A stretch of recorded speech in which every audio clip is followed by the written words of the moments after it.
네, 안녕하십니까. 지금부터 깻마루 여름 공모전 발표를 시작하겠습니다. 저는 팀장 배현이라고 합니다. 저희의 게임 제목은 여우사냥입니다. 제목에 나와 있듯이 저희 게임은 여우를 사냥하는 게임인데요. 이제 플레이어는 여우와 호랑이에 해당합니다. 이제 술래잡기 게임이라고 생각하시면 되는데 대바대를 생각하시면 될 것 같은데요.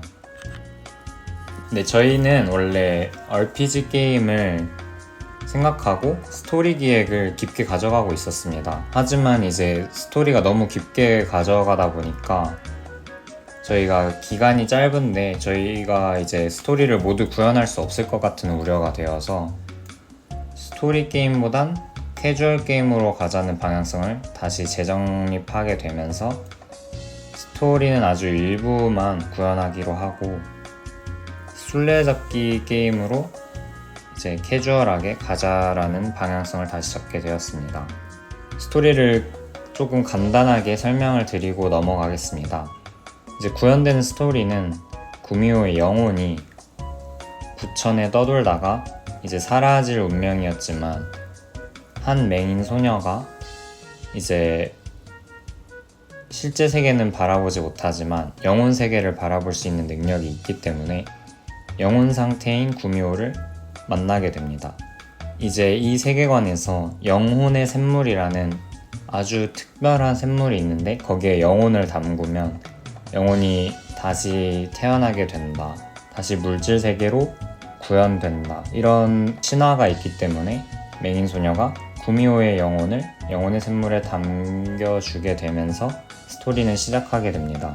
이제 스토리 설명은 여기까지고요. 맵을 약간 보여드리자면 아침에는 이제 샘물이 없는 평범한 숲이었다가 밤이 되면 이제 영혼의 샘물이 중간에 이렇게 생성되는 그런 특별한 맵입니다. 네, 맵은 이렇게 두 가지인데요. 오두막 내부와 이제 오두막 외부인 숲이 두 가지 맵입니다. 그리고 오두막 내부에는 맹인 소녀가 속박되어 있습니다. 스토리 설명을 잠깐 더 해보자면 영혼의 샘물은 이제 아무나 출입할 수 없는 공간인데 그곳에 떠돌고 있던 맹인 소녀를 수상히 바라본 호랑이 군인이 이제 맹인 소녀를 잡아서 오두막에 가두어둔 상태인 겁니다. 이제 인게임을 좀 설명해 드릴 건데요. 숲에는 간단한 노동을 하면서 동물들이 어울려 지내고 있는 상황이고 그것을 이제 호랑이가 관리하고 있는 상황인 거죠. 네, 그리고 여우는 이제 구미호가 다시 여우로 환생하게 되는 건데요. 영혼은 그대로지만 몸은 이제 구미호가 되기 전 일미호부터 시작을 하게 되는데 여우의 능력은 한 바퀴 점프를 하면은 이제 동물로 랜덤으로 변하게 되는데요. 여우의 미션은 이제 호랑이의 눈을 피해서 본인의 힘을 되찾는 것입니다. 그래서 부셔진 여우구슬 조각을 모아오는 것이 이제 일미호의 미션이 되겠죠. 그래서 최종 목적은 호랑이를 처치하고 소녀를 구하는 데 있습니다. 그와 반대되는 호랑이 플레이어의 미션은 이제 플레이어인 여우를 모두 찾아내서 사냥하는 것입니다. 이제 시스템을 한번 발표해 보겠습니다. 왼쪽은 구미호가 이제 일미호로 바뀌었기 때문에 일미호로 설명드리겠습니다. 왼쪽은 일미호의 기믹, 오른쪽은 이제 호랑이 플레이어의 기믹입니다. 이제 일미호는 아까 말씀드렸다시피 여우 구슬 조각을 모아서 여우 구슬을 온전히 하고 구미호가 아니라 이제 이미호로 변신을 해서 호랑이를 역으로 사냥하고 죽이는 것이 최종 목표인데요. 스킬이 이제 두 가지 있습니다. 둔갑 스킬과 섭식 스킬인데요. 둔갑을 통해서 여우는 이제 다른 동물로 변신한 후 호랑이 눈을 속여서 여우 구슬을 찾는 것인데요. 이제 섭식은 주변에 있는 먹이를 먹는다 라고 써져 있는데요. 일정 시간 식량을 섭취하지 않을 경우 일미오는 둔갑이 풀리게 됩니다. 그러면 당연히 호랑이에게 정체를 들키기 때문에 그러면 안 되겠죠. 이제 오른쪽으로 넘어가서 호랑이는 사냥 스킬과 포효 스킬이 있습니다. 사냥을 통해서 이제 동물을 사냥하는 것과 포효를 통해서 필드에 이제 플레이어를 제외한 모든 동물들이 얼어붙게 되는데요. 그때 이제 플레이어가 실수로 움직이면 들키게 되는 것이겠죠. 또 가장 중요한 부분이 호랑이의 리스크 부분입니다. 호랑이는 총 3번 사냥이 실패하면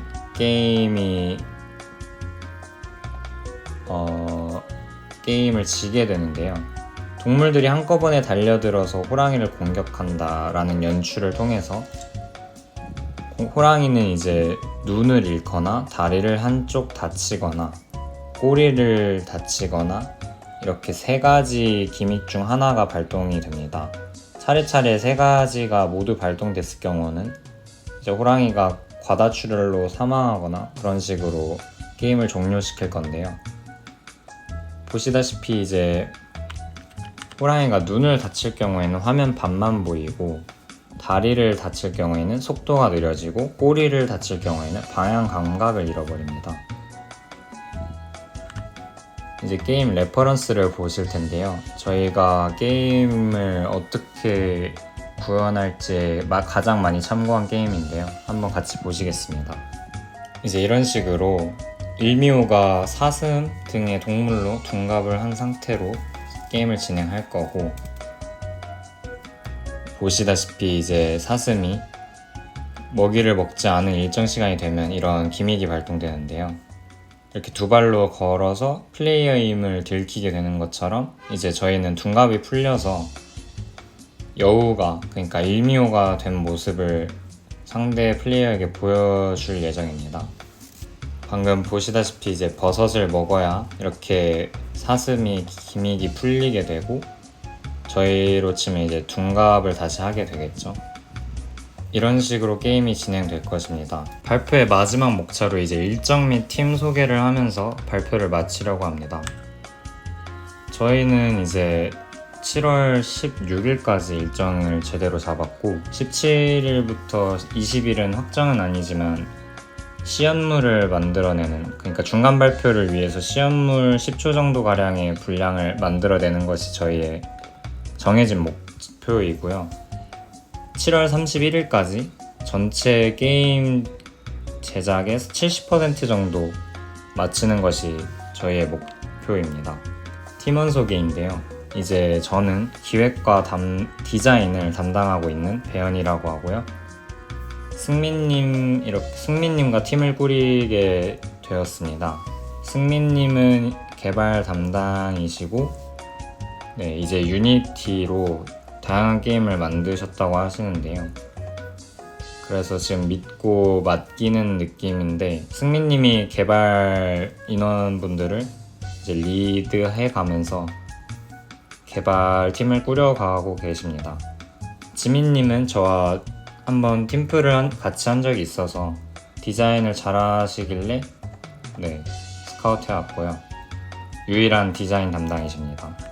그리고 팀원을 이제 모두 소개하자면 도현님, 혜원님, 규리님까지 해서 이제 개발이 4분 계시고, 은선님은 이제 화면에 메인 화면 그리고 메뉴 화면 등 이런 디자인 쪽을 담당하시고 계시고, 처음이셔서 저도 이제 같이 하기로 했습니다. 디자이너가 아직 만약 팀이 없으시다면 저희 팀에 합류해 주셨으면 좋겠습니다. 이상 발표를 마치겠습니다. 감사합니다.